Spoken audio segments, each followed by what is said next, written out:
So continuing from verse 182.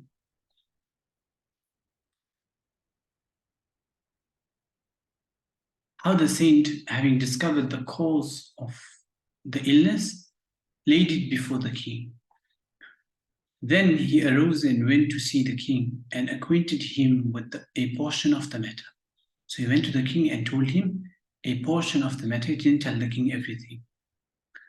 The best plan, he said, is that we should bring the man here for the sake of curing this malady, this sickness, So the girl is in love with that man, the goldsmith. So the best plan is that we should bring that man here for the sake of curing this malady. Now watch the story, what goes on here. So the spiritual doctor, he knows that the girl is sick at heart, right? She's in love with that goldsmith, right?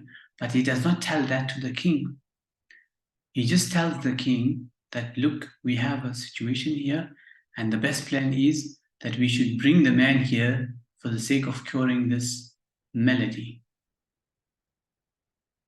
Summon the goldsmith from that far country, right? Call that goldsmith from that far country, from Samarkand, beguile him with gold and robes of honor.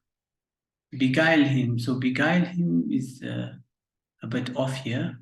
Lure him would be more correct, or bribe him with gold and robes of honor. So go and bribe that man with gold and robes of honor and bring him here to the palace. Then we will cure this handmaiden. Now, the king sent what is this? I don't know. 1 or 2 messengers. The king sent 1 or 2 messengers, clever men and competent and very just. The king sent his best, very clever, very competent and very just, people to go and fetch that goldsmith. So those 2 amirs came to Samarkand and went to the goldsmith, hearing the good news from the king, bearing the good news from the king. So they went to visit that goldsmith, and they brought to him the good news from the king that, hey, the king has invited you to his palace, and etc., etc., etc. This is what they said to him, saying, "Oh, fine master," look how they luring the person, how they bribing him, saying, "Oh, fine master, perfect in knowledge, thou whose quality of perfection in thy craft is famous in all the lands," right? Bribing the guy.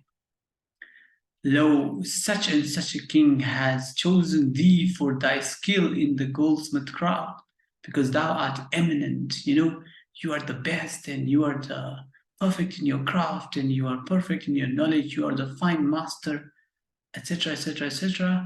The king has chosen you for your skills, because you are perfect in your skills. Anyways, look now, receive this robe of honor and gold and silver. When thou comest to the king, thou will be a favorite and boon companion. So take this robe of honor and gold and silver. When you come to the king, you will get more honor, and you will be a favorite, and you will be a boon companion, meaning you will be in a very high rank, and you will get a lot of gifts, and you will be his favorite, the favorite of the king. Now, when the goldsmith saw all the money and the gold and the silver and the robes and all those things, fancy things. Now, the goldsmith, remember in the story, it is the world, right? The beauty of the world and all the magnificent things of the world. The deception of the world. Look how the goldsmith is getting deceived. Just zooming in to screen. Right. So, the man saw the much wealth and the many robes. He was beguiled. He parted from his town and children. So the guy, when he saw the gold and silver and all this, material things. He left his town and his children and his family. He left everyone behind and he went. Imagine. This is what happens when you run behind the world. The pomp and the glitter of the world will make you leave everyone, right? Blithely, the man came into the road.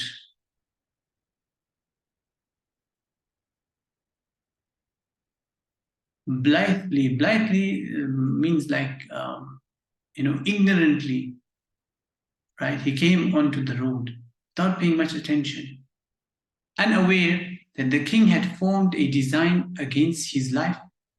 He didn't know that the king was planning to kill him.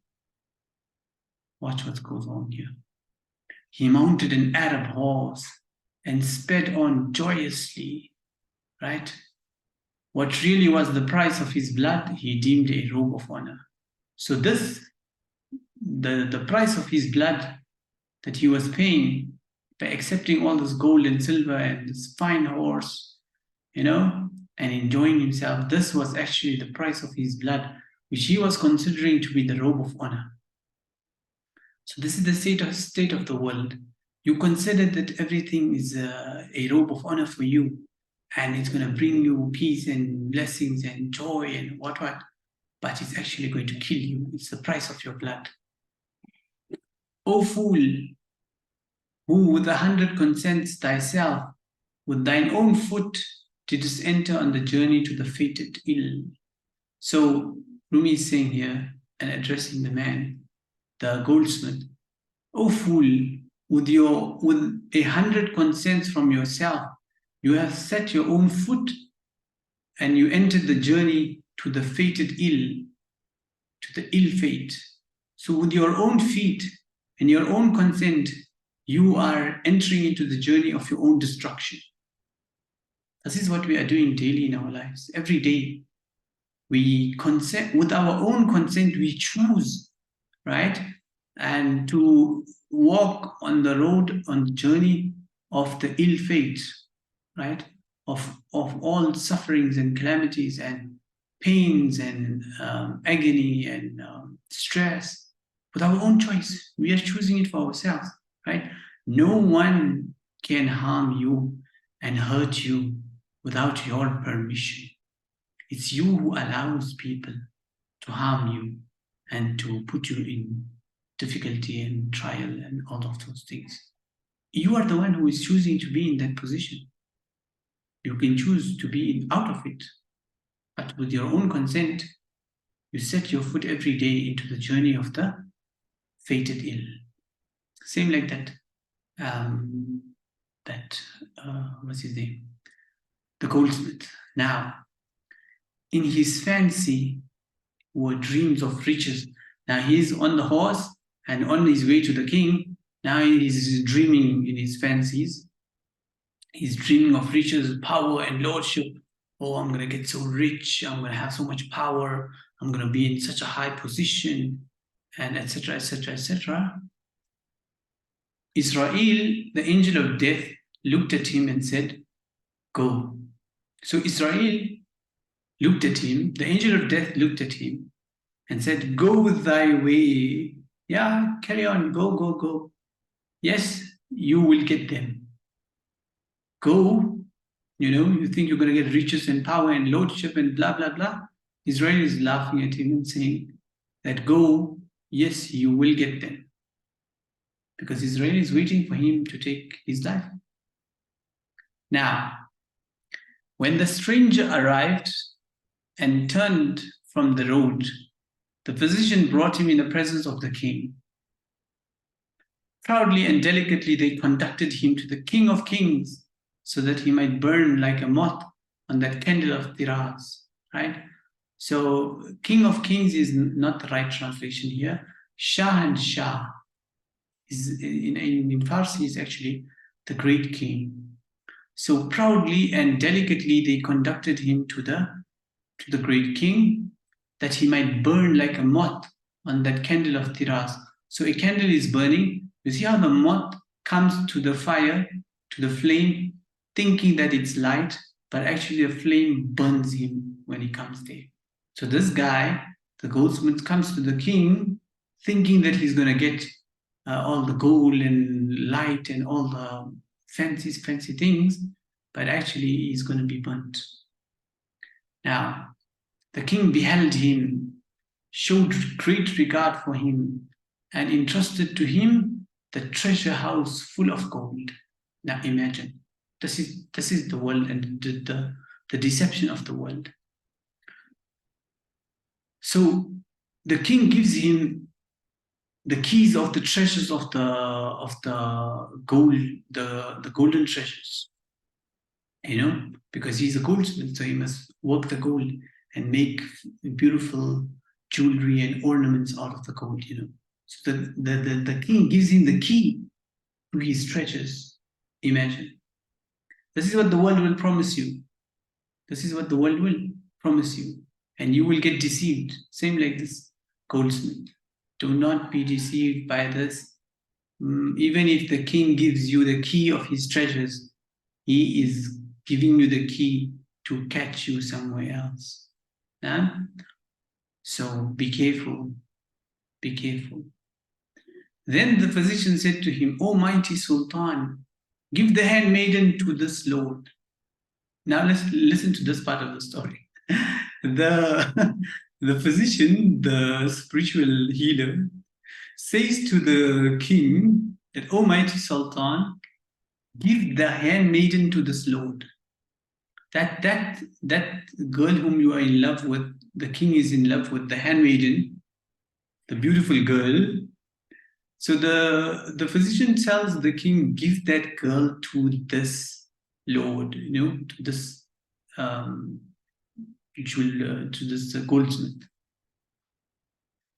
in order that the handmaiden may be happy in union with him, and that the water of union with him may put out the fire of passion. So give him the handmaiden so that they may be happy together, and the water of union with him may put out the fire of passion. So when she is united with him, then all her agony and her pain and her heartache and her broken heart will heal, right? So the king listened to whatever the spiritual guide said, and he gave him the girl also. The king bestowed on him that moon-faced one, the beautiful lady, and wedded those two who were craving each other's company. So he performed the nikah, he freed the girl, and he performed the nikah with the goldsmith and gave the girl to the goldsmith. Now, imagine.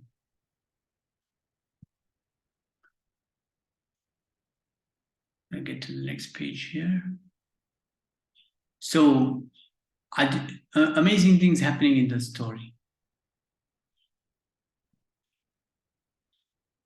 Now, during the space of 6 months, they were satisfying their desire, right?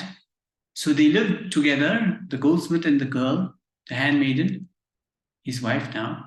They lived for 6 months, satisfying their desire, till the girl was wholly restored to health. Now the girl, because she's back with her beloved, now her health comes back and she recovers from her ailments and all her pains and sufferings and ailments, and everything is gone. Her health is back. She's fully healthy and cured. Now what happens? Thereafter, so after 6 months, he prepared for him a potion. So the physician, the spiritual healer, he prepared for the goldsmith a potion, so that when he drank it, he began to dwindle away before her. So he prepared a potion, a poisonous potion, to give to the goldsmith, right? And secretly he was putting it in his drink, okay? So that this goldsmith, when he drank it, he started to dwindle away before. Dwindle means he started getting weaker and weaker and weaker and weaker. When because of sickness his beauty remained not, so slowly the potion started working and started killing the goldsmith. So because of sickness, his beauty remained not.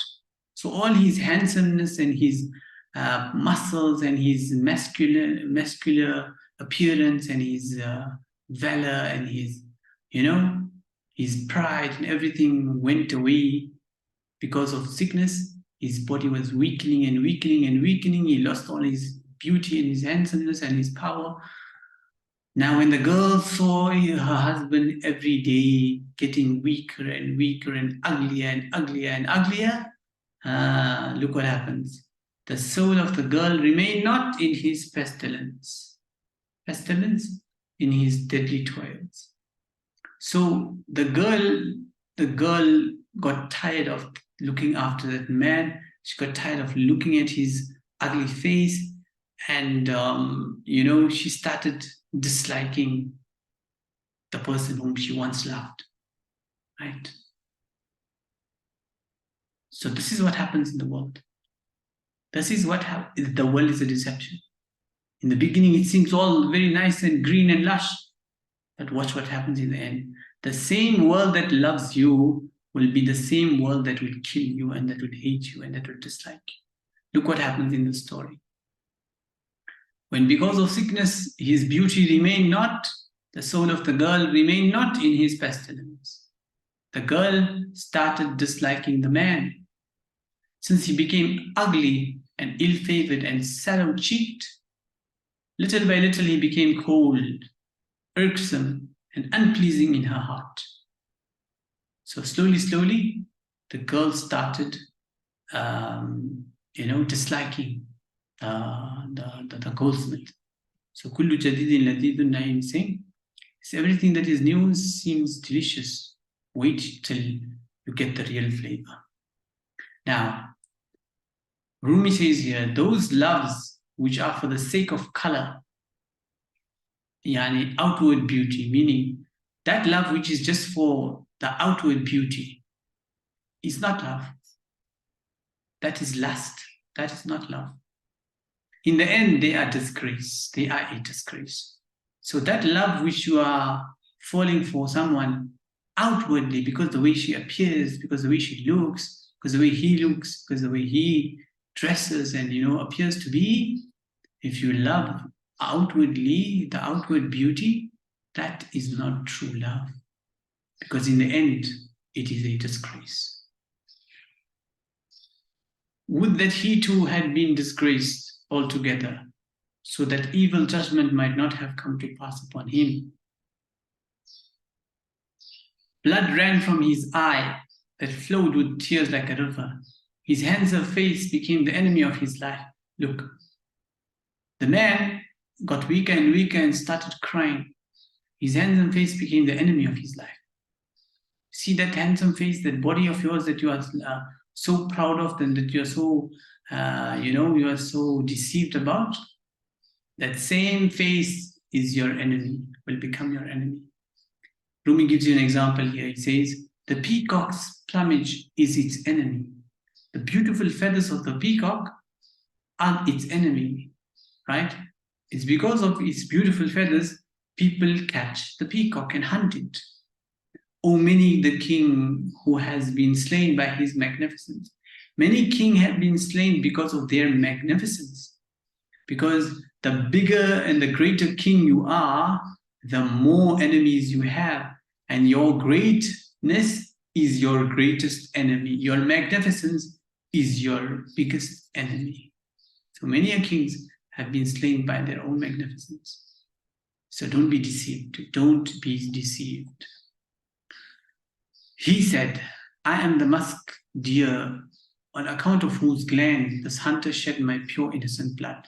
So the goldsmith said, after becoming weak and weak and weak, I am that musk deer, that gazelle, right? The musk deer, the gazelle who has musk inside his belly, on account of whose gland, to get that musk from his glands, the hunter sheds his blood, kills the gazelle to get the musk. So I am same like that deer. I have been hunted for my musk. Oh, I am the fox of the field whose head the hunters bringing forth from the covert, cut off for the sake of fur. So I am that fox. For the fur of the fox, they cut off his head. They killed the fox. So Rumi is giving examples here of how the man complained. Another example, oh, I am the elephant whose blood was shed by the blow of the mahout for the sake of the bone, for the sake of the ivory. He who has slain me for that which is other than I, does not he know that my blood sleepeth not? Means will not rest unavenged. The one who is killing me, right, for a reason that I don't know, does he not know that my blood will not rest unavenged? That if you kill me, you will be revenged. Vengeance will be taken from you. Today it lies on me, and tomorrow it lies on him. So the one who is killing me today is my day, tomorrow is his day. He will also die. When does the blood of one such as I am go to waste like this? So the goldsmith is complaining that the one who's going to kill me today, tomorrow will be his turn. The blood of such a person as I am does not go to waste. Now, Rumi gives another example here. Although the wall casts a long shadow, yet at last the shadow turns back again towards it. You see the wall, it casts a long shadow, right? As long the shadow goes, the same shadow goes back also. It returns back towards it. So the shadow expands and the shadow retracts. So don't think it will only expand. It must retract. So what goes around must come around. The world is the mountain. Rumi gives another example. And our actions, the shout. So the world is a mountain, and our actions, what we do in the world, is like the shout. When you scream by the mountains, what happens? The echo of the shouts come back to us. So whatever you're going to scream, it will echo back, it will come back to you. Whatever you're going to put into this world is going to come back to you. The law of reflection. He said this, and at the same moment went under the earth, gave up the ghost. Gave up the ghost means he died. After saying these words, he went under the earth, and they buried him, and his chapter was over. The handmaiden was purged of love and pain. Now the handmaiden no more is in love, and she's no more in pain, because the one whom she loved is now dead, and her love for him is over, and she has no pain in her heart because she started hating the guy anyways. So he died, so good for him.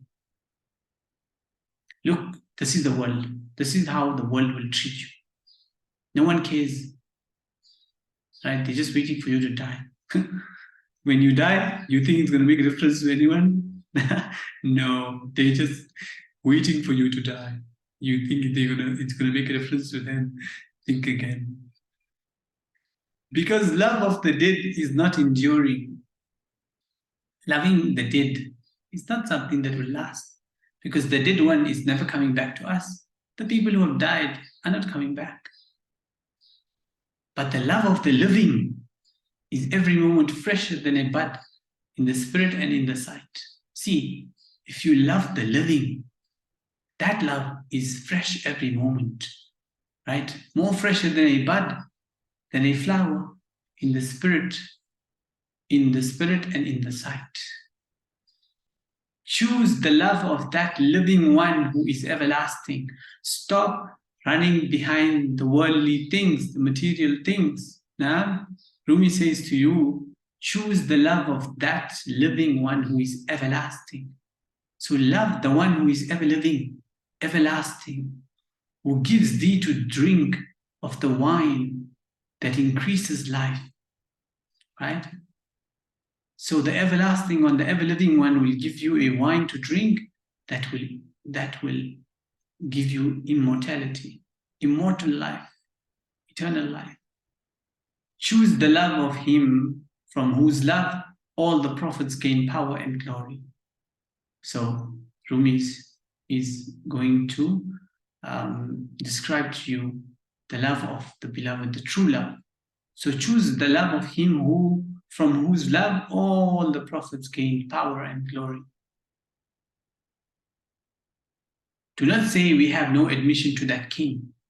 Don't say that we have no way to go and access that king, right? The Lord Almighty.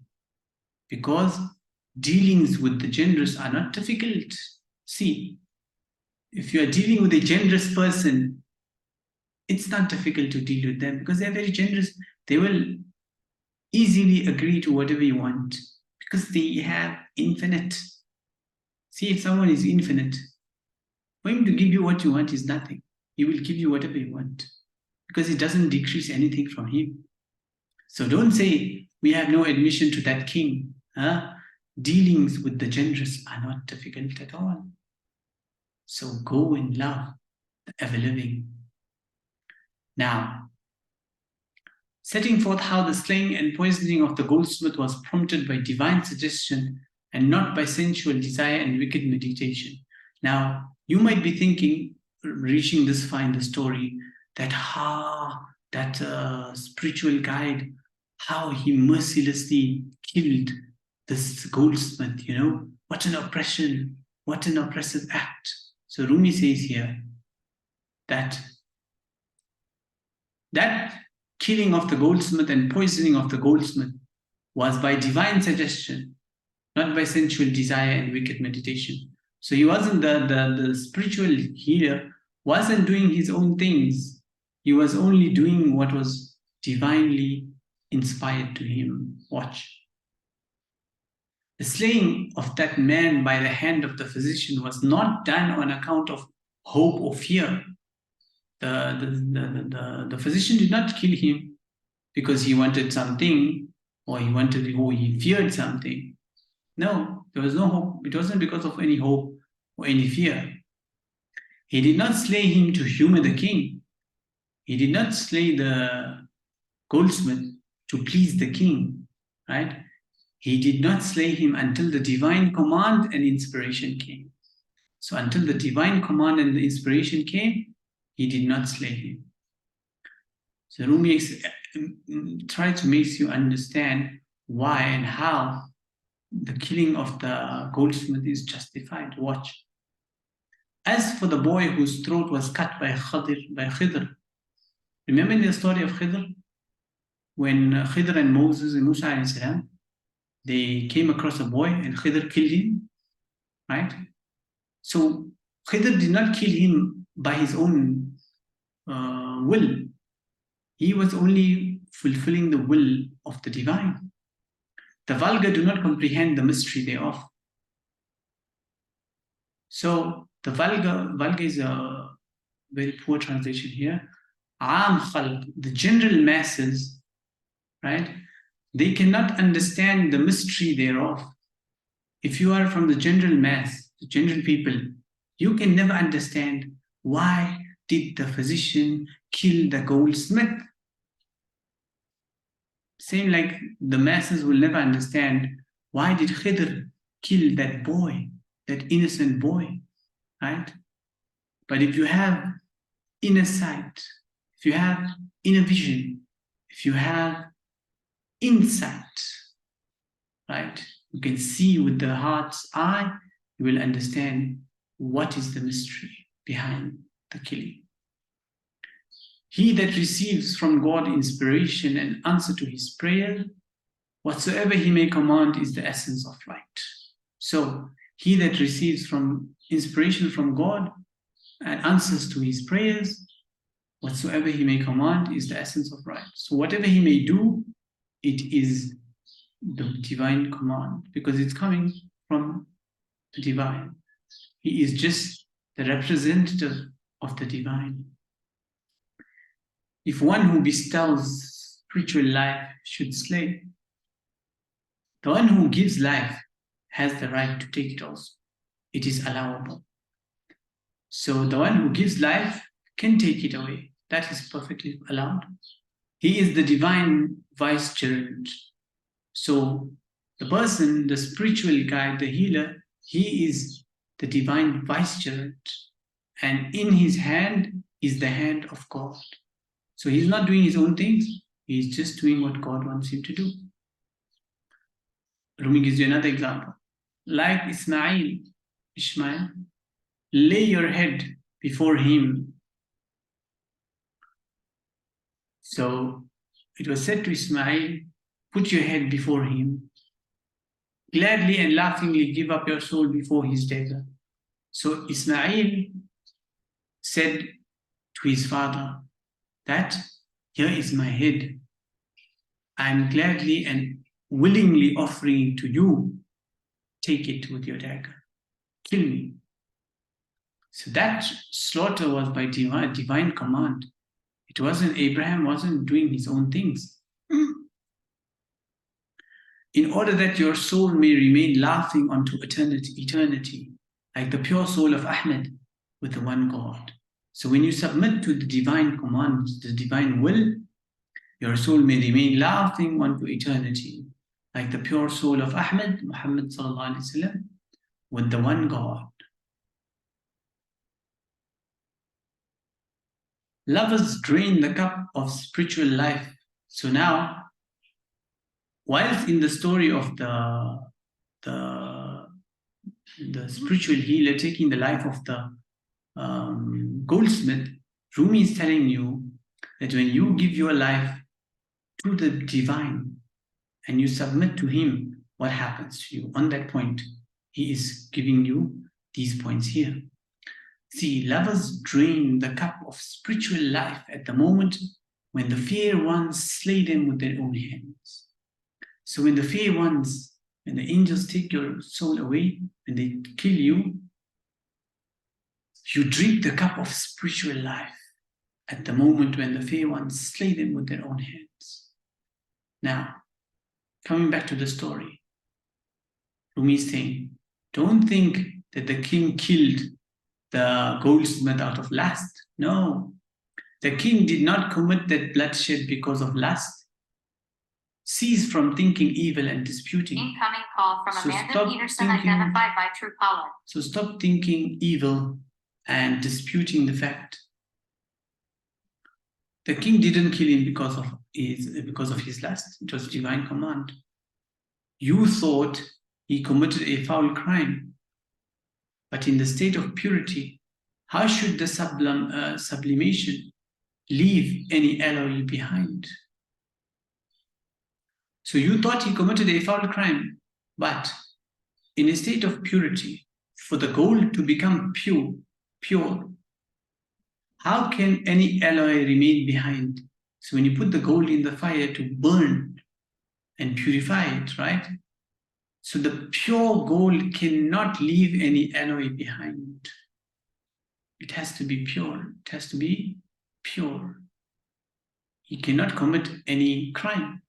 So the king was pure, right? And in his purity, he could not have done such a crime as to kill the goldsmith out of lust. The purpose of this severe discipline and this rough treatment is that the furnace may extract dross from the silver. So the reason why this severe discipline and this rough treatment happened was so that the furnace may extract the dross, all the dust and the unnecessary elements from the silver. So when you put the silver in the fire, it goes through that severe discipline and the rough treatment. That rough treatment and the severe discipline is to pure and extract all the unnecessary things from silver and make it pure. The testing of good and bad is in order that the gold may boil and bring the scum to the top, right?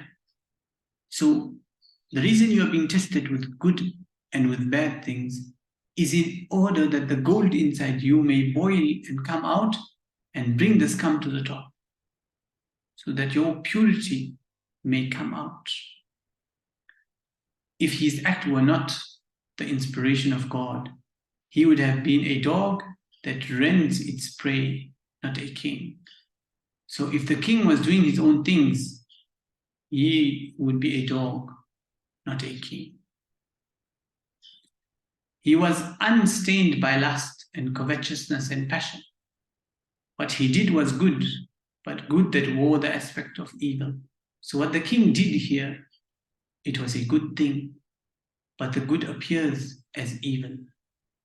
Because if you don't have the inner eyes, you will see oppression, and you will see the things that are not really happening. The real thing won't be apparent to you if you're just reading, if you're just seeing with your apparent eyes. If Khidr stove the boat in the sea, you know Khidr? He made a hole in the boat when they got onto the boat, right? If apparently you're looking with your apparent eyes and you don't have the inner eyes, you will think that Khidr's stoving the boat in the sea is oppression. Yet in Khidr's staving, there are 100 righteousnesses. So when he made a hole in the boat, apparently it looks like oppression, but there are 100 righteousness or rightnesses in doing that action. The imagination of Moses, notwithstanding his spiritual illumination and excellence, was screened from the comprehension of the act of Khidr.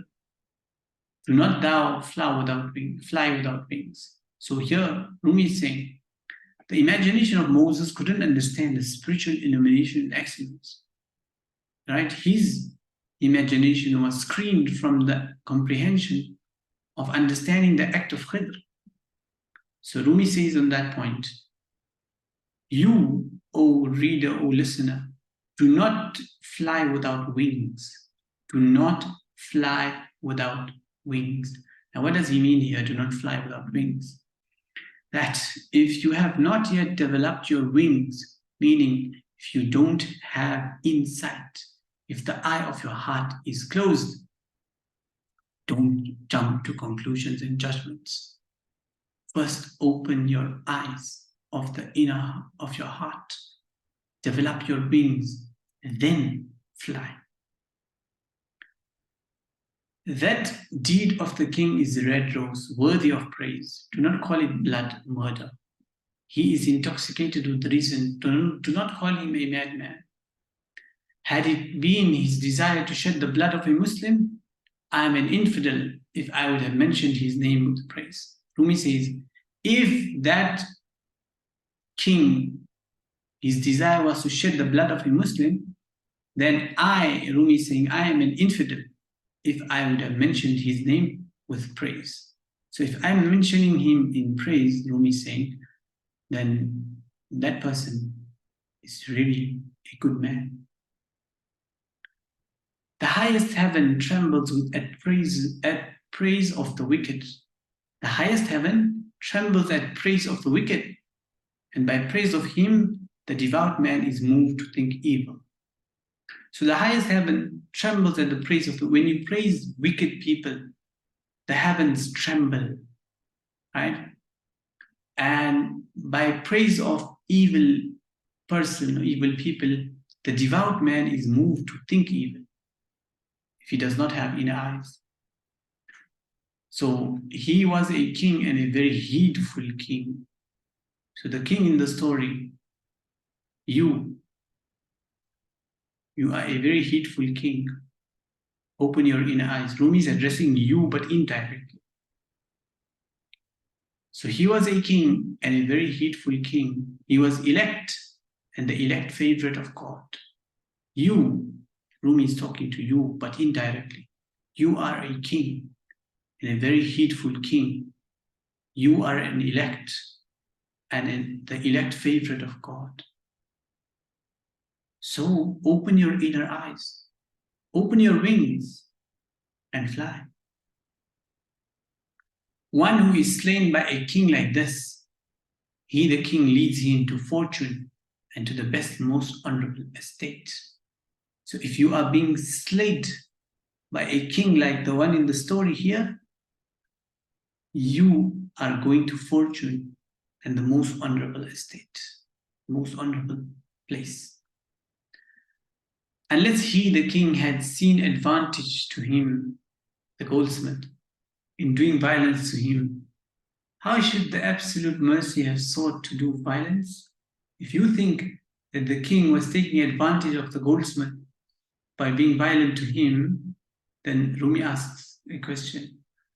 How should that absolute mercy have sought to do violence? How can the absolute mercy do violence, do acts of violence?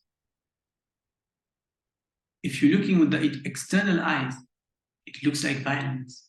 You need inner eyes to understand the reality of what's going on. Look at, it gives you an example here. The child trembles at the barber's scalpel, right? The barber's blade. A scalpel is that, what you call the cupping blade. You know, you cut the skin and then you put the cups of cupping and you extract the blood out, right? Now the child cries when the barber puts his blade on him, but the fond mother is happy at that moment. So the barber is cutting the child's skin, right? The child is crying, but the fond mother, the loving mother, is happy at that moment because the mother knows that this cut is not to kill the child, it's not going to harm the child, but rather it's going to take out all the toxins from his blood and his system, because the cupping is going to remove all the toxins from his body. So the mother knows, the mother can see the actual end, the reality. The child can't see. And if you look with the eyes, the external eyes only, you would think, hey, the guy is cutting the child's skin, the innocent, poor child's skin, right? If you don't know what's going on, you just look apparently. The person is cutting the child, the skin of the child, and you don't know what is the reality going on there. You will think that the guy is oppressing the child. But the fond mother is happy at that cutting because she knows what's going on. He takes half a life and gives 100 lives in exchange.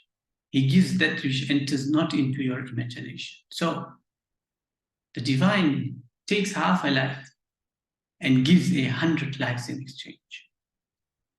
He gives that which enters not into your imagination. He gives you that which you can't even imagine. You are judging his actions from analogy of yourself, but you have fallen far, far away from the truth. Consider well. So, Rumi is saying here that go through the story and reanalyze what you are judging, right? So I'm going to recap the story now. So the story had 4 characters. The story finishes here now. The story had 4 characters. So, and the first character was the king. I told you the king, that is you. Rumi is talking about you. The handmaiden is your ego, your nafs, right? Your evil self. The goldsmith is the beauty and the deception of the world, the material world, material things of the world. And the spiritual guide is the truth, right? That will save you from this evil self. So you are the king. You are eternal, right? You are divine by design. But if you're going to live through the fake self, through the ego, then the ego is in love with the goldsmith. The girl is not in love with you. It's in love with the world, the goldsmith. If you want to get this soul, this ego and this nafs out of the clutches of the goldsmith, then you have to train it overcome its desires and win, right? By defeating the world, by killing the world, by killing that goldsmith. But to do that, you need a spiritual guide to guide you how to get your ego free from the clutches of the world and the material things of the world, and to get you free from this ego so that you can be joined back to your source. So remember, you are the king. Don't be deceived by your ego. Your ego is fake. It's just information that you have collected over a period of time. It's just a memory that you have been collecting since the time you are born. So the ego, don't live from the ego. The ego is not your friend, it's your enemy. It appears to be your friend, but in reality, it is not even in love with you. It's in love with something else. It's in love with the world. And the world is such that you will get nothing by running behind it. Even if you get everything in this world, you will have nothing in the end. It's all a deception. Mata'ul ghurur, the goods of deception. Now, after explaining the condition of our inward state, so we are kings, right? But we become slaves because we listen to the ego. You fall in love with the ego loves the dunya, and then you run behind the dunya because you're listening to the ego, you're thinking that's going to get you somewhere, but in the end, you reach the grave and you die achieving nothing. So Rumi is saying, get out of this chains, free yourself. You remember in the previous lesson, when we were discussing the song of the reed, he said, "Oh my son, break your chains and be free. How long will you remain a slave to gold and silver?" So this is how it works. You are in love with your ego. Your ego is in love with the world. So you love your ego loves the world. You think your ego loves you back? No, it doesn't love you. It loves the world. It only loves the physical things. So don't be deceived by that. You need to get this ego away from the world and get yourself free from this ego so that you can become the king and the controller and the designer of your life. And be free and let your soul tear through your garment and take over your existence. And let love guide you and not ego. Now, after explaining that, Maulana Rum brings another story to explain to you another point. So, the point Rumi wants to prove here is that people think that because certain things happen to them, if another person is in the same situation, they think it is because of the same, they might have done the same thing, right? So, for example, if you are poor because of certain reasons, right? You think every poor person is poor because of the same reason. So if you are poor because you cheated people and you lied to people and no one trusts you and no one wants to do business with you, so you have no possibilities and no opportunities to earn money, right? Because no one trusts you. Now you think that everyone who is in that position is there because of the same reason. So Rumi is saying, do not think that everyone that is in a similar position as you is there because of the same reason. No. People might be in your situation, but they might be there for a different reason, right? For example, you get two poor people, two beggars. One beggar is begging because he wants money. He wants. That's what he knows. He's begging because that's his life. The other one is begging because he just wants food to eat. That's it. He does not have any greed for getting money or for collecting or for hoarding or for, getting rich. There's a difference. One is begging to get rich, and the other one is begging to eat food only. There's a difference. But if you don't have eyes, you can't see the difference. So there are many things in this world that will appear to be same. They will look the same. They will even smell the same. But in reality, they are not the same. So that's the point Masnavi Rumi wants to prove to you and to make you understand. And he brings the story here. The story of the greengrocer, the parrot, and the parrot spilling the oil in the shop. Now let's start with the story and see what goes on here. So there was a greengrocer who had a parrot, a sweet-voiced, green-talking parrot. So a beautiful, sweet-voiced, green talking parrot. The parrot could talk. And perched on the bench, it would watch over the shop in the owner's absence and talk finely to all the traders and customers, So in addressing human beings, it would speak like them, right? It was also skilled in the song of parrots. So it knew the song of parrots and it could talk like humans. Once it sprang from the bench and flew away. It spilled the bottles of rose oil. So one day what happened, the verses are missing here. The whole story is not here. One day what happened, a cat running behind a mouse entered the shop. When the cat entered the shop, the parrot thought, oh my, the cat is going to eat me up. So the parrot sprang from the bench and flew away and spilled the bottles of rose oil, spilled oil all over the shop.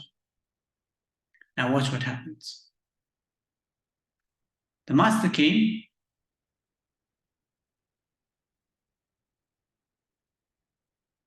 So the master comes back to the shop and he seated himself on the bench as his ease as a merchant does. So the master came and he didn't notice anything what had happened, He just came and sat back on his chair. Suddenly, the master notices that his bench is full of oil and his clothes are greasy. So he looked at the parrot and he said, oh, you are the one who broke all these bottles. You have been doing all the nonsense here. He smote the parrot. He gave the parrot one clap on the head and it was made bald by that blow. So the parrot became bald because of that blow. So the greengrocer, the master, hit the parrot on the head and it was made bald by the blow. Now the parrot lost his hair because the master gave him one clap, right? Because he had dropped bottles of oil and spilt oil. Now watch what happens. Now after the man hit the parrot and made it bald, the parrot stopped speaking. For some few days, it refrained from speech. The greengrocer, in repentance, heaved deep sighs. Now the greengrocer is worried. Why is my parrot not talking? I really did something wrong. I shouldn't have hit him. Now he's regretting, right? Why is this parrot not talking?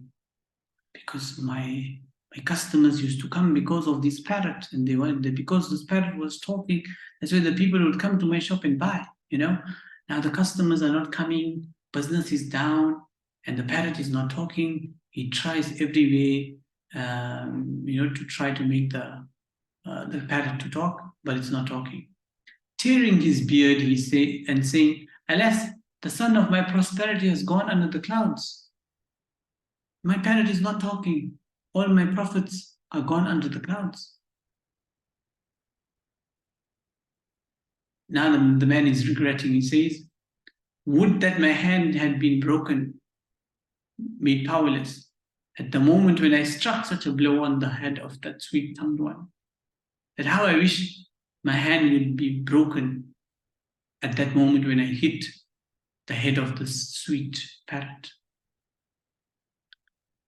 He was giving presents to every dervish. So he was calling all the pious people, and the dervish, those who are the Sufis, the Allah walas, the walis of Allah, the friends of Allah.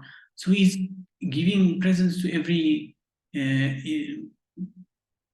poor person and every pious person, so that he may come and bless the shop, and he might get back the speech of his bird.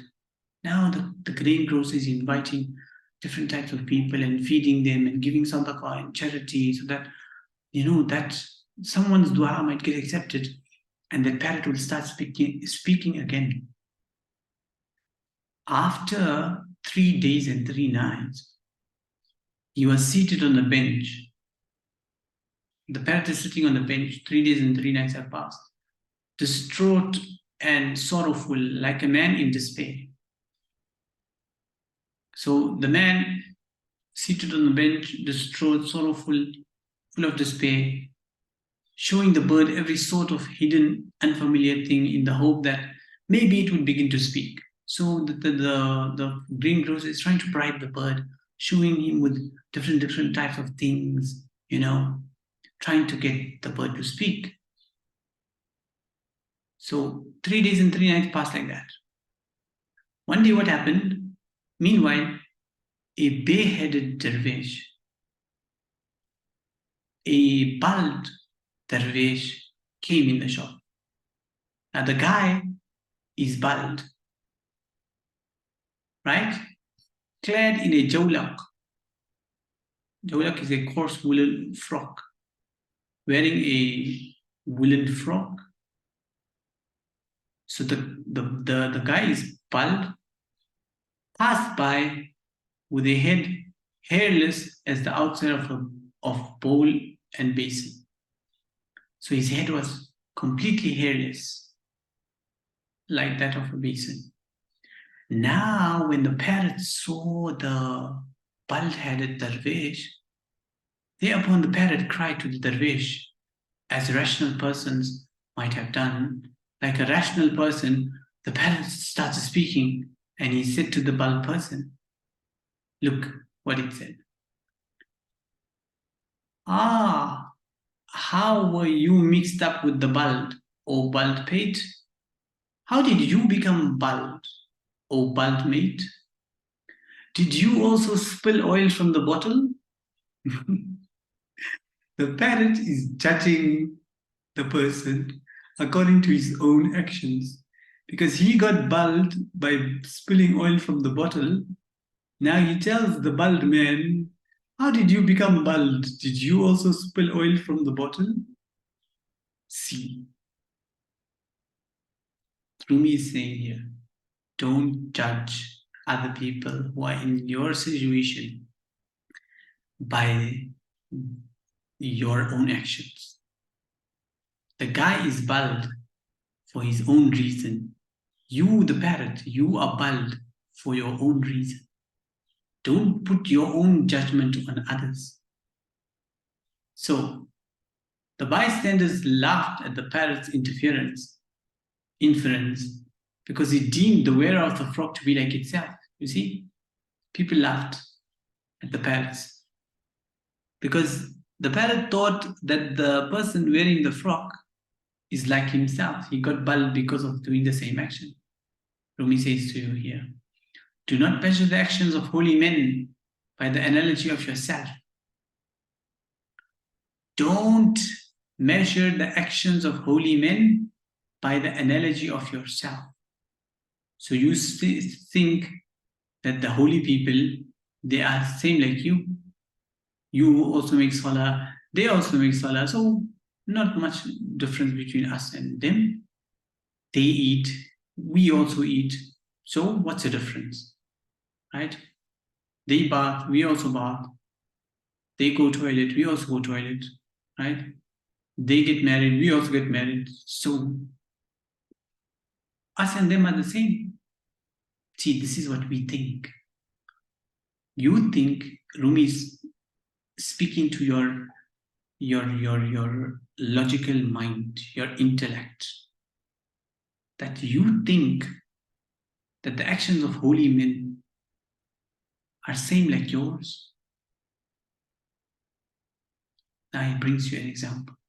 Though sher and sheer are similar in writing, so sher and sheer, if you're writing them, they look the same. This is in English, but in Farsi here you can see sher and sheer look the same. See, shin yara, shin yara. One is sher, one is sheer. So what is sher? They both look the same. Sher is a lion and sheer is milk. But when you look at the word, they both look the same. Don't think that they are the same thing. One, milk gives you life, and the lion takes your life away. Don't think they are the same, although they appear to be the same. Because the two words, there's no difference. Sher, sheer. In Zahiran, they are the same. So don't be like that. On this account, the whole world is gone astray. Because people are judging with appearance, the whole world has gone astray. Scarcely anyone is cognizant of God's abdal, substitutes. So abdal are the great awliya, substitutes. It's a poor translation here. The abdal are the great friends of Allah, right? No one recognizes them. Hardly, scarcely anyone is cognizant of them, right? Is aware of them. They are right here in front of you, but you can't see them because you are not looking with that eye. You are looking with the eye of judgment. Oh, he can't be a wali of Allah. He just looks like me. He eats like me. He has a shop like me. He does a job like me. And how can he be a wali of Allah? Me and him, there's not much difference. We are the same. Because of your ignorance. On this account, the whole world has gone astray because we are judging with appearance, right? They set up a claim of equality with the prophets. So this is what the disbelievers, they said, that مَا هَذَا إِلَّا بَشَرٌ مِثْلُكُمْ, that this prophet, he's claiming to be a prophet, but he's no different. He's just a human like you. That's what they said. That we and him and the prophets, we are the same. They supposed the saints to be like themselves. Behold, they said, we are men, they are men. Both we and they are in bondage to sleep and food. We both need sleep, we both need food. We are men, they are men. So we both need food, we both need to sleep. So what's the difference? We are all the same. In their blindness, they did not perceive that there is an infinite difference between them. Yeah, Rumi says there's an infinite difference between them. Look, both species of Zambur ate and drank from the same place, right? So Zambur is a species of what you call of bees. So the bee and the wasp, They drank from the same nectar, the same place. But from that one, the hornet, from the wasp came a sting, a poisonous sting, and from this other, the bee, came honey. So the hornet and the bee look the same. They eat the same thing, the same nectar. But in one stomach, it goes and becomes a poison, and in the other stomach, it goes and becomes honey. So they're eating the same thing. But what is happening? What is happening? Watch. One, when it goes inside its belly, it becomes poison. The other one, it goes inside its belly, it becomes honey. Wow. Look, another example. Both species of deer ate grass and drank water. So the gazelles, there are many species, right? All of them, they eat the same grass and they drink the same water. But from this one come dung, and from that one pure musk. So there's a gazelle that has musk inside, and there's a gazelle that doesn't have musk inside. So they eat the same grass and the same water, but from one, only dung comes out, and from another one, pure musk comes out. They look the same, they eat the same things, they drink the same things, everything is the same, but one has musk inside and one has dirt inside. Another example. Both reeds drink from the same water source. So the reeds Rumi talking about here is the sugarcane reed and the bamboo reed. So the bamboo and the sugarcane, they drink from the same source of water, same water source. But this one is empty. The bamboo is empty. And the cane one is full of sugar. But if you look at both of the sticks, the bamboo and the sugarcane, both sticks look the same. But are they the same? No. One is empty inside and one is full of sugar. Now Rumi says, consider hundreds of thousands of such likenesses. There are thousands of examples like this. Observe that the distance between the two is as great as a 70 years journey. So there are thousands of examples like this, but they are different. They appear to be the same, but they are different. This one eats and filth is discharged from him. So one person he eats and only filth comes out from him. That one eats, a waliullah eats and becomes entirely the light of God, and only nur comes out of him. So this one eats and only dirt comes out, and that one eats and becomes light. Nur comes out. This one eats and of him is born nothing but avarice and envy. That one eats and of him is born nothing but the light of the one God. See, that's the difference. This one is good fertile soil, and that one brackish and bad. This one is a fair angel, and that one a devil and wild beast. If both resemble each other in aspect, it may well be so. They might look the same. Bitter and sweet water have the same clearness. See, take a glass of seawater and take a glass of sweet water. Put them together. They look the same. But are they the same? Drink it and see. Who knows the difference except a man possessed of spiritual taste? How are you going to know who is a wali and who is a shaitan? Right? Who knows the difference? No one knows the difference except a man possessed of spiritual taste. If you have spiritual taste, only you can find. Then you can know the difference between the two waters. Find him, find such a person who has spiritual taste. He knows the sweet water from the brine, from the salty water.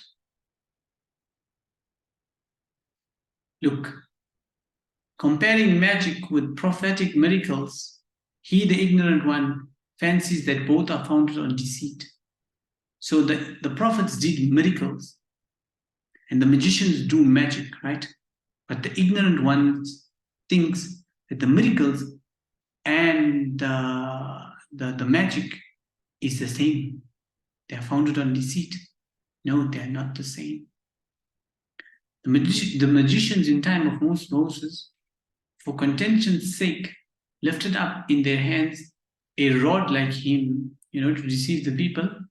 They lifted in their hands a rod like a staff like Musa. But between this rod, the rod of Moses, and that rod, the rod of the magicians, there is a vast difference. From this action, magic, to that action, miracle, is a great way. Between magic and between miracle, there is a great, great, great difference. This action is followed by the curse of God. Magic is followed by the curse of God, while that action receives in payment the mercy and blessing of God. The infidels, in contending for equality with the prophets and saints, have the nature of an ape. Evil nature is a canker within the beast. So, to dispute with to claim equality, to contend for equality with the prophets, they have the nature of an ape, a monkey. So monkey see, monkey do, right? Whatever a man does, the ape at every moment does the same thing that he sees done by the man. He thinks, I have acted like him. How should that quarrelsome looking one know the difference? The monkey thinks that because he can do the same things as the human can do, he is same like the human. But is he the same? Can the monkey and the human be the same? Never. This one, the holy man, acts by the command of God, and he, the apish imitator, for the sake of quarreling rivalry. Pour dust on the heads of those who have quarrelsome faces. Now, Rumi gets to the main core, the main core of discussion, his main point. He says, that religious hypocrite joins in ritual prayer with the sincere conformist only for quarreling's sake, not for supplication. See, the munafiq comes to the masjid for namaz, right? Just to show that he is equal to the pious person. So there is a pious person who goes to the masjid, the religious person goes to the masjid, and the hypocrite also goes to the masjid to read namaz. How are you going to know who is a munafiq and who is a sincere person? One is coming to prayer sincerely. One is coming to prayer only for the sake of that people mustn't call him a munafiq, People mustn't say that he is a munafiq. So zahiran, they look the same. If you don't have insight, you will think, they are both very sincere people. But one is a munafiq and one is a sincere person. Rumi says here, in prayer and fasting and pilgrimage and alms giving, the true believers are engaged with the hypocrite in what brings victory and defeat. So they're both doing the same things. They're both praying, they're both fasting, they're both going for Hajj, they're both giving sadaqah, right? They're both engaging in victory and defeat. But who is actually victorious? Victory in the end is to the true believers. Upon the hypocrite falls defeat in the state hereafter. Although both are intent on one gain in relation to each other, they are as far apart as of mud and the man of rain. So east and west. Each one goes to his proper abiding place. Each one fares according to his aim. So in the end, you go to your abiding place. The people of hell to hell, the people of heaven to heaven. Now, watch this point. If you call a believer, if he be called a true believer, his soul rejoices. His soul rejoices. If you call a believer, he gets happy. Right? But if you call a munafiq, what happens to him? And if he be called a hypocrite, he becomes fierce and filled with fear and rage. So you call a believer, he gets happy. You call a munafiq, he is a munafiq. But if you call him a munafiq, he becomes fierce and filled with anger and rage.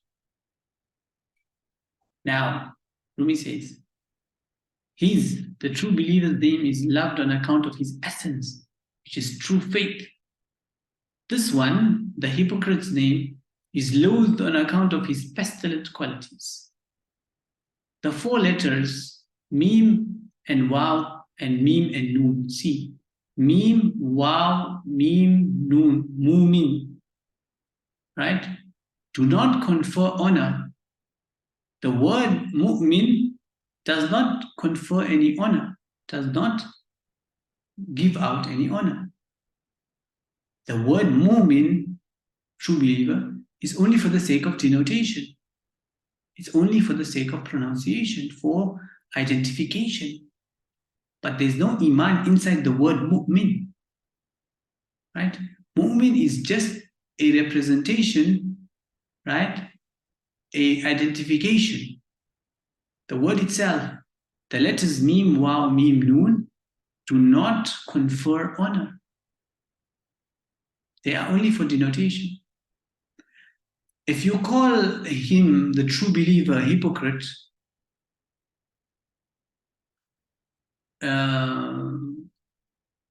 this is not the correct translation here. If you call him hypocrite, the one who is acting like a true believer, but he's a hypocrite, if you call him hypocrite, this vile name is stinging him within like a scorpion. So if you call a munafiq, he gets very angry and this word hurts him badly. Rumi asks, if this name is not derived from hell, then why is there a taste of hell in it? So this word munafiq, it didn't come from hell. But when you say it, why does it have the taste of hell in it? The foulness of that ill name is not from the letters. The bitterness of the sea water is not from the vessel containing it. See, it's the bitterness of the sea water. The water is salty not because of the container it is in. The container is not making it salty. The water is salty itself. So the word mu'min does not make you a mu'min. That is just a container. What is inside is the actual essence. The word munafiq is not bringing nifaq. What is inside or represented by that word, that is nifaq. The letters are the vessel. The letters are only the container. Therein the meaning is contained like water. See, the words, the letters are just the vessel, right? The meanings are contained inside. They are the water. But the sea of meaning is with God. Because with him is Ummul Kitab. بحر حرف ظرف آمد در أو معنى جواب بحر معنى عنده الكتاب. The sea of meaning is with him, with God, who has Kitab. So the letters are just the vessel. If you want the real meaning, they are by God, in the Kitab. In this world, bitter sea and sweet sea are divided. Between them is a barrier which they do not seek to cross. Barzakhun la yabghiyan. Know that both these flow from one origin. Both the sweet water and the salty water are from the same origin. Right? They are from the same origin. Pass on from them both, go all the way to their origin. Rumi says, leave the salty water, leave the sweet water, go to the origin where they came from, and you will find out what is the essence of water. Without the touchstone, you will never know that in the essay, adulterate gold and find gold by using your own judgment. You see, if you don't have a touchstone to test the gold, just by looking at pure gold and fake gold, you will never know which one is pure gold and which one is fake gold. Sometimes fake gold looks more real than real gold. Now, if you don't have the touchstone, if you don't have the touchstone, you will never know what is real gold and what is fake gold. Anyone in whose soul God shall put the touchstone. See, if Allah puts the touchstone in your heart, right? That person, he will distinguish every certainty from doubt. If Allah puts the touchstone in your heart, now you can test anything and you will know what is yaqeen and what is shak, what is true and what is false.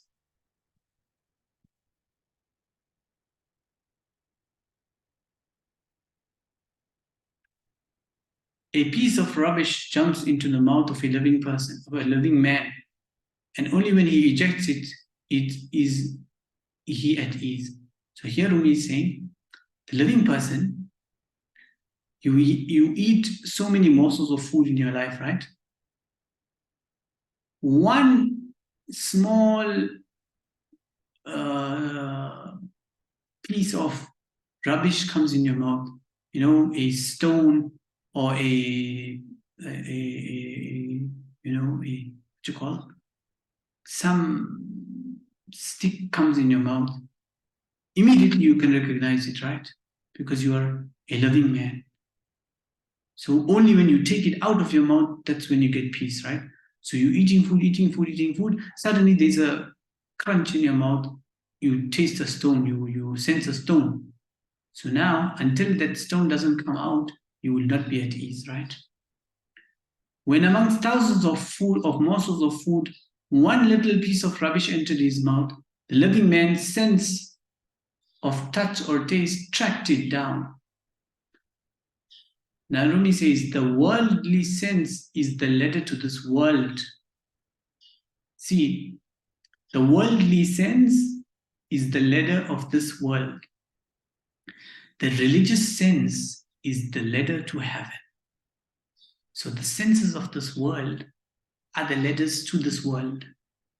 If you want the ladder to heaven, you will not find them in your physical senses. The religious sense is the ladder to heaven. That is the ladder that will take you to heaven. Seek ye the well-being of the former sense from the physician. Get this sense, this religious sense, from the physician. Beg ye the well-being of the latter sense from the beloved. Ask the beloved to give you the latter sense, yani the sense that will take you to heaven, the religious sense, the divine sense, the spiritual sense. The health of the former arises from the flourishing state of the body. The health of the latter arises from the ruin of the body. Watch what he's saying. Rumi is saying the health of the former, the sense of the world. If you want it to be healthy, it arises from the flourishing state of the body. Keep the body healthy and your senses of the world will be healthy, right? But if you want the sense of the hereafter to be healthy, the health of the latter arises from the ruin of the body. Get out of this body. Get out of this physical pleasures and put your body into turmoil and into ruin. Give up the physical senses give up the greed and the lust and the desires and the jealousy, then only your health of your spiritual sense becomes strong.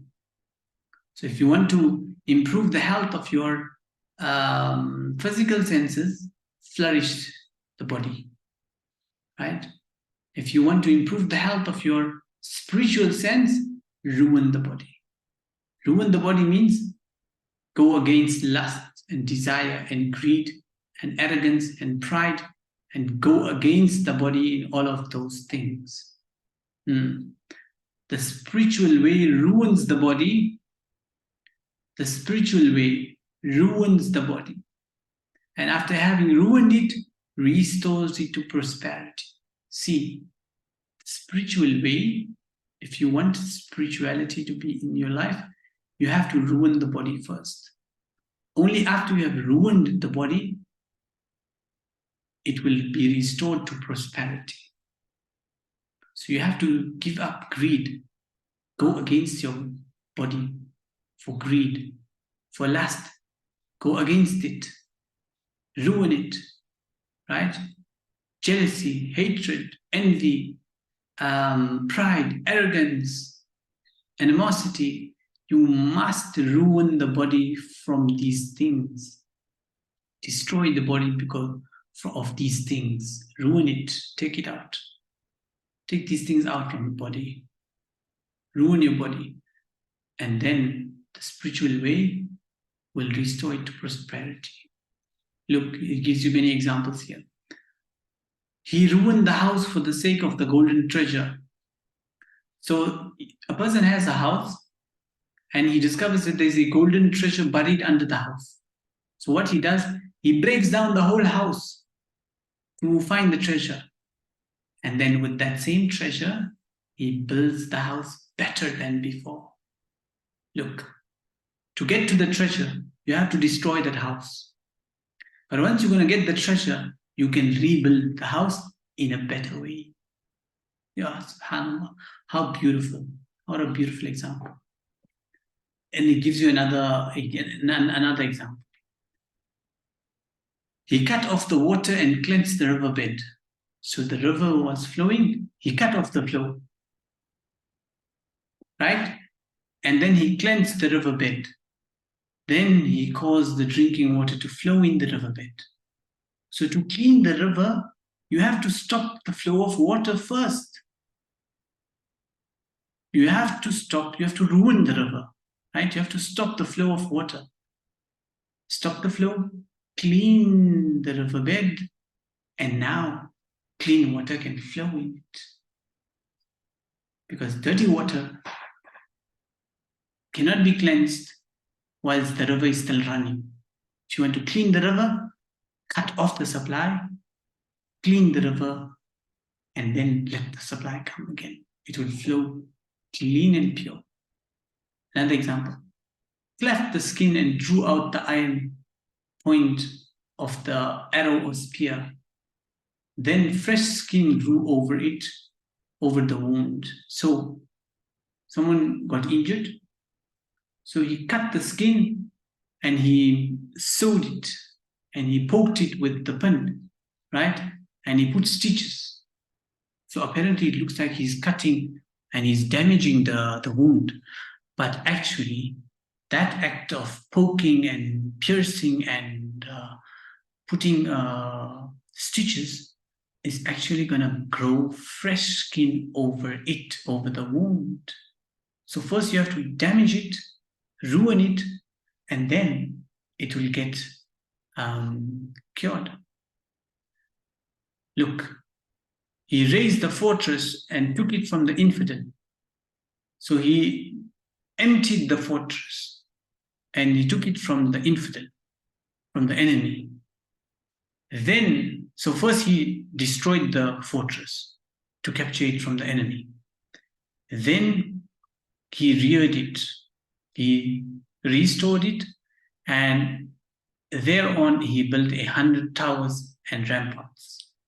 So first he destroyed the fortress to take it away from the enemy. Once he got the fortress by destroying it, now he can rebuild it and make it better than before. So you see what's going on? First, you have to destroy something. Then only you can rebuild it. So first, ruin the body. Empty it of all of these negative things. Then only you can fill it with pure divineness. Now, who shall describe the action of him who has no lack? This that I have said is what the present necessity is affording. Rumi says here, who can describe the action of him who has no lack? How can I tell you and describe to you the action of Allah who has no lack? This what I have said above is all I can say. I cannot say more. Sometimes the actions of God appear like this, and sometimes the contrary of this. The work of religion is naught but bewilderment. The work of God is nothing but amazement.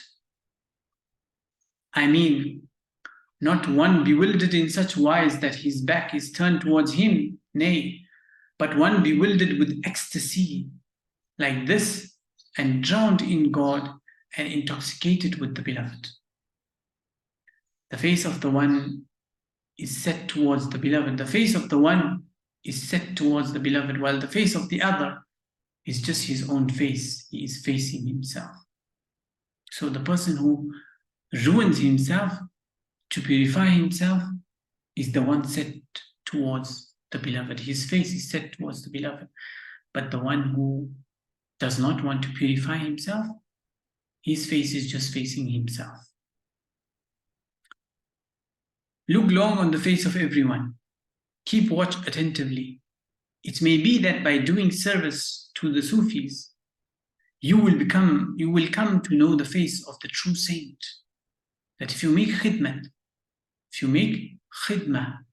of the pious people, you might come to see the face of the true saint. Since there are many devils who have the face of Adam,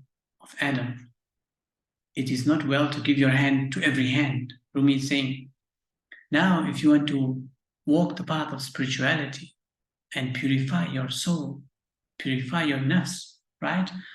Rumi says, don't give your hand into the hand of every person, because there are many devils who are walking with the face of Adam. Because the fowler produces a whistle sound in order to decoy the bird. See the bird catcher? He makes the bird sound in order to catch the bird. So the bird, when he hears its sound, it thinks that its species of birds are in that place. So he comes down to find his friends because he's hearing a similar sound. But when he comes down, the bird catcher catches the bird and hunts it. So like that, there are many fake spiritual guides who talk like pious people, but their speech is just to deceive you and to get money out of you. Don't be deceived by such people, Rumi is saying. So that the bird may hear the note of its congener and come down from the air and find a trap and a knife point. The vile man will steal the language of dervishes, and he may thereby chant a spell over and fascinate and deceive one who is simple. So the evil man might steal the language of the dervishes, the pious people, and he may thereby chant a spell over, fascinate and deceive the one who is simple, the one who does not know. The work of holy men is as light and heat. The work of vile men is trickery and shamelessness. They make a woolen lion for the purpose of begging. See, Rumi gives you an example. People make a woolen lion for the purpose of begging. So they make a lion out of the wool, to show and to make a show and tell and ask people to give them money. They give the title of Ahmed to Bu Musaylim. So Musaylim al-Kadhab, they called him Ahmed.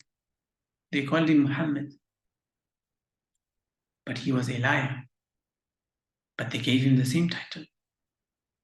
But Abu Sulaim remained the title of Kadhab.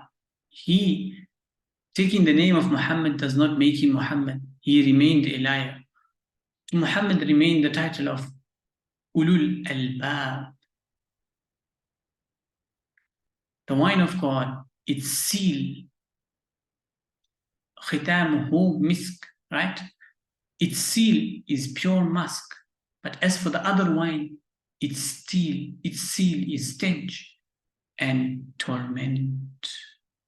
So, 2 points from this whole passage. One, don't judge other people who are in your position, that they are there in that position because of how you reached there. They also there for the same reason. Like the parrot, he thought it's bald. The bald man became bald because he broke some oil and spilled some oil from bottles. So because the parrot did the same and got bald, he thinks that every bald person is bald because of the same actions. No. Don't judge others and think you are like them just because they appear to be the same as you. And the other important point Rumi was trying to tell you here is that two things may appear the same. So don't be deceived by the appearance. The fake peer, the fake Sufi, the fake wali, the fake scholar may appear the same as the real scholar, the real wali, the real guide. Right? They both will use the same words and the same language and the same chants. But one is fake and one is real. How are you going to recognize the fake from the real? It's through the touchstone, the Furqan. Whoever Allah blesses in his heart and puts the touchstone in his heart, he can see reality from appearance. So ask Allah to give you this touchstone so that you can see the truth from the falsehood. You can see yaqeen from shak. And how are you going to get this touchstone in your heart? Find a person, a spiritual guide who can take you on this path. And ask Allah for the guidance to show you the right guide, because there are many fake guides also. So that is the way to go. First, ask Allah to guide you to the straight path, and then put your hands into the hands of someone who has already walked that path, so he can guide you easily through that path. So we will stop there, inshallah. We will continue tomorrow from verse 324, inshallah. سبحان ربك رب العزة عما يصفون وسلام على المرسلين والحمد لله رب العالمين.